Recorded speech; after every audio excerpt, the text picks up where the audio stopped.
believe. That is a young man in just his second season in MotoGP. Up the inside, there was hardly any room. And away we go. A good start from Jack Miller there. He gets that Ducati well off the line. Maverick also got a good start. Already up inside that top three yet again. Sitting up his teammate there was Strat Mir as well. And how much is Mir going to risk, Steve, trying to get that second? Mandalika kebut persiapan MotoGP 2021. Halo MotoGP lovers. Sirkuit Mandalika yang berada di Lombok, Nusa Tenggara Barat, NTB, Indonesia, masuk dalam rencana Dorna Sport sebagai salah satu tempat menyelenggarakan MotoGP 2021. Saat ini trek baru tersebut berstatus reserve atau cadangan. Selain menjadi tempat diselenggarakannya MotoGP, sirkuit Mandalika pun berpeluang menjadi salah satu host World Superbike atau WSBK pada 12-14 November 2021. Sirkuit Mandalika sudah resmi masuk kalender sementara ajang balap World Superbike atau World SBK untuk musim 2021.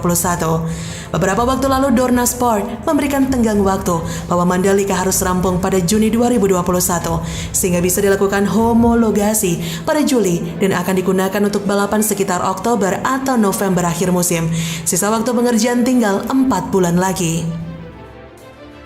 Namun memang ada syarat yang harus dipenuhi untuk bisa menggelar balapan. Selain merampungkan pembangunannya, sirkuit Mandalika harus lebih dulu lolos homologasi. Homologasi merupakan proses penilaian semua aspek balap terhadap standar yang telah ditentukan guna mendapatkan lisensi atau izin. Sertifikasi ini merupakan syarat penting yang dibutuhkan untuk menggelar balapan. CEO Dorna, Carmelo Espeleta, mengakui upaya besar dari banyak pemangku kepentingan dalam proyek ini. Mereka menyampaikan terima kasih kepada Presiden Jokowi dan kementerian atas komitmen mereka dalam membawa event motorsport internasional atau MotoGP ke Indonesia pada tahun 2021. Tak ketinggalan, Espeleta juga memuji Mandalika Grand Prix Association (MGPA) selaku penyelenggara MotoGP Indonesia yang menurutnya bekerja profesional. Espeleta juga mengapresiasi upaya besar yang telah dilakukan oleh tim MGPA dan akan terus mendukung dengan cara apapun untuk tahun-tahun mendatang. Mandalika Racing Team Indonesia (MRTI) yang didirikan akhir 2020 lalu bakal berpartisipasi di ajang balap CF Moto2 dan Moto2 dengan menggandeng SAG tim Spanyol. MRTI tidak ingin sekedar mampir di event balap sekelas Grand Prix itu. Oleh sebab itu, rencana jangka panjang pun sudah disusun tim balap Indonesia yang diketuai oleh Rapsel Ali itu. Terbentuknya Mandalika Racing Team Indonesia memanfaatkan momentum pembangunan sirkuit Mandalika di Lombok Tengah, Nusa Tenggara Barat yang siap menggelar MotoGP Indonesia.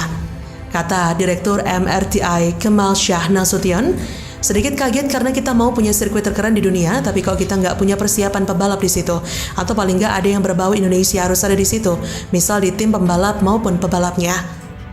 So, akhirnya dari situ saya berpikir harus ada jalan bagaimana supaya Indonesia bisa ada di grid. Kebetulan saya berteman dengan Pak Rapsel sudah lama dan kita sama-sama punya hobi motor dari 10 tahun yang lalu. Saya diskusi sama beliau dan akhirnya kita adakan pertemuan dengan Dimas dan teman-teman juga untuk membahas ini dengan lebih konkret lagi. Dan ternyata kita memang harus membangun sebuah tim balap di Indonesia supaya bisa menjadi jenjang pembinaan prestasi untuk pebalap-pebalap muda kita. Maka dari itu didirikanlah Mandalika Racing Team Indonesia, sambung Kemal. Sebagai rencana jangka pendek, Mandalika Racing Team Indonesia telah menjalin kerjasama dengan SAG Team untuk berpartisipasi di balap CF Moto2 dan Moto2. Kolaborasi ini menghasilkan tim Pertamina Mandalika SAG Team dengan Thomas Lutfi dan Bo Ben Snyder yang membalap di kelas Moto2 dan Dimas Eki Pratama yang berkompetisi di CF Moto2. Menurut Kemal, kerjasama ini berlangsung selama 3 tahun dan akan dievaluasi setiap tahun. Sementara untuk rencana jangka panjangnya, MRTI bakal membentuk Mandalika Racing Academy untuk menjaring dan membina bibit-bibit pebalap muda Indonesia yang diproyeksikan sebagai penerus Dimas Eki. Kata Kemal, kita akan ada Mandalika Racing Academy, jadi pembinaan pebalapnya akan berjenjang. Pembibitan itu sudah mulai dari sekarang, yaitu mulai dari Dimas Eki. Jadi Dimas Eki ini adalah pebalap Mandalika Racing Academy. Jadi jaulan pertama ini ya dia. Dimas Eki sudah kita targetkan agar bisa top 3 atau top 5, agar bisa masuk ke Moto2 tahun depan. Jadi kita maunya Dimas Eki 2022 sudah bisa berlaga di Moto2. Setelah Dimas Eki naik ke Moto2, kita harus pikirkan lagi siapa penggantinya di CF Moto2. Nah, ini nanti kita akan bikin ranking perjenjangan atau pembinaan prestasi di tingkat nasional.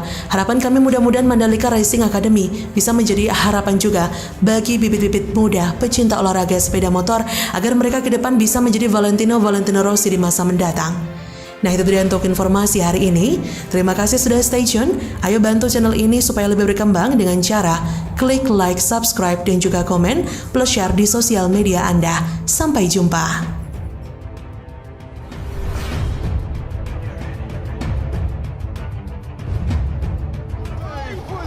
What a move. That is a young man in just his second season in MotoGP. Up the inside, there was hardly any room. And away we go. A good start from Jack Miller there. He gets that Ducati well off the line. Maverick also got a good start. Already up inside that top three yet again. Sitting up his teammate there with Strat near as well. And how much is Mir going to risk, Steve, trying to get that second? Hai MotoGP lovers, tunggu saja kebenaran di balik Sepang kelas bakal terungkap. Tensi panas muncul setelah Valentino Rossi menuding Marc Marquez membantu Jorge Lorenzo dalam konferensi pers pralomba MotoGP Malaysia. Persaingan perburuan gelar kala itu memang tinggal menyisakan Valentino Rossi dan rekan setimnya di Yamaha Jorge Lorenzo. Perseteruan Valentino Rossi dengan Marc Marquez semakin panas ketika mereka terlibat duel sengit pada balapan sirkuit Sepang itu. Merasa Marc Marquez sengaja menahannya untuk membuat gap dengan Jorge Lorenzo makin melebar, Valentino Rossi menghadang rivalnya itu di tengah lintasan. Momen tersebut berakhir dengan senggolan yang terjadi di antara Valentino Rossi dan Marc Marquez. Valentino Rossi dan Marc Marquez terkenal karena insiden di Sepang. Namun, bibit permusuhan mereka sudah dimulai beberapa bulan sebelumnya. Valentino Rossi dan Marc Marquez menjadi rivalitas yang paling sering dibicarakan di MotoGP dalam beberapa tahun terakhir. Insiden besar menjadi penyebabnya. Publik tentu masih ingat bagaimana Marc Marquez jatuh setelah dihadang Valentino Rossi saat balapan MotoGP Malaysia di sirkuit Sepang pada 2015 silam. Siapa pihak yang salah hingga kini masih menjadi perdebatan. Rossi dianggap menjadi biang keladi karena secara terang-terangan menuduh Marquez membantu Jorge Lorenzo di depan awak media. Di sisi lain, Marquez juga dipandang bermain kotor karena benar-benar menjadi pengawal Lorenzo pada balapan yang menentukan pemilik gelar juara musim itu. Sejak saat itu Marquez seolah mendapat peran sebagai musuh abadi Rossi, pun demikian sebaliknya, apalagi setelah insiden susulan di Argentina pada 2018. Hubungan Marquez dan Rossi pada awalnya sebenarnya baik-baik saja, keduanya bahkan terlihat akrab. Marc Marquez akhirnya terjatuh dan tidak dapat melanjutkan balapan. Adapun Valentino Rossi mampu finish di posisi podium meski harus rela mendapatkan sanksi berat. Yamaha berharap masalah Rossi DKK tidak terjadi lagi musim ini.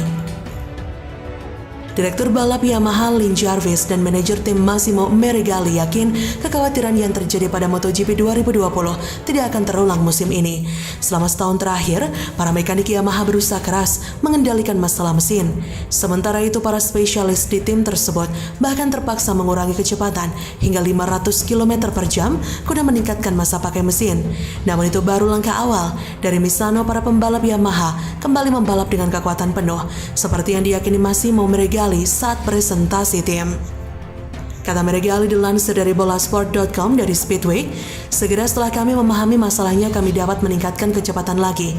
Kami yakin dengan stabilitas karena kami mampu mengikuti 13 balapan dengan 3 mesin dan 3 pembalap. Sayangnya, kami tidak bisa mendapatkan tenaga ekstra dari mesin, tapi kami memperbaiki mesin untuk meningkatkan performa motor secara keseluruhan, kata Meregali. Direktur balap Yamaha Lin Jarvis juga bersemangat ketika ditanya apakah 2021 bisa menjadi tahun Yamaha. Kata Lin Jarvis, tentu saja tidak ada yang tahu, tetapi saya harap begitu. Kami cukup yakin dengan apa yang semoga bisa dirasakan. Kami tidak mengharapkan masalah yang sama seperti tahun lalu, dan kami yakin bahwa kami memiliki paket yang sangat bagus dengan motor kami tahun ini. Kami telah mampu meningkatkan banyak hal pada motor, dan saya tidak akan membahas lebih detail sekarang karena semuanya masih rahasia, ungkap Jarvis. Nah, itu tadi untuk informasi hari ini. Mari bantu channel ini agar lebih berkembang dengan cara klik subscribe, like, komen, dan share di sosial media kamu. Thanks for watching.